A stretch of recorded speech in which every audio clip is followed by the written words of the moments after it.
Welcome simple life with DK. பாலக்கீரை கடையில் பருப்பு போட்டு கடைஞ்சி குழம்பு வைக்க போகிறேன். பாலக்கீரை க்ளீன் பண்ணி வச்சுருக்கேன். நல்லா 2 தடவை அலசி எடுத்துடலாம். எடுத்து வச்சுக்கலாம். பருப்பு துவரம் பருப்பு கொஞ்சம் கழுவிட்டு எடுத்து வச்சுருக்கேன். பூண்டு, பச்சை மிளகாய்,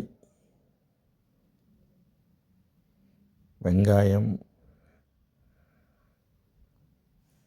சின்ன வெங்காயம் போட்டால் இன்னும் டேஸ்ட்டாக இருக்கும்.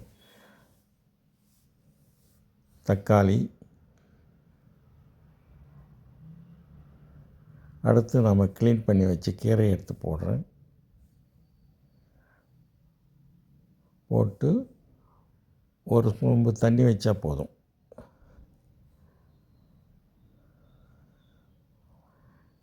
கீரைக்கு மேலே புளி, ஒரு எலுமிச்சம் சைஸ் புளி வைக்கிறேன்.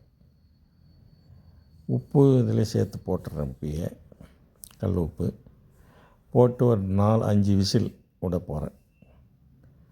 விட்டு இறக்கின உடனே பாருங்கள், நல்லா வெந்துடுச்சு. இப்போ மத்து வச்சு கடைய போகிறேன். மத்து வச்சு நல்லா மசிஞ்சிட்டு கடைஞ்சிடுச்சு பாருங்கள். நல்லா விசில் ஒன்று எக்ஸ்ட்ரா விட்டதும் நல்லா வெந்துடுச்சு.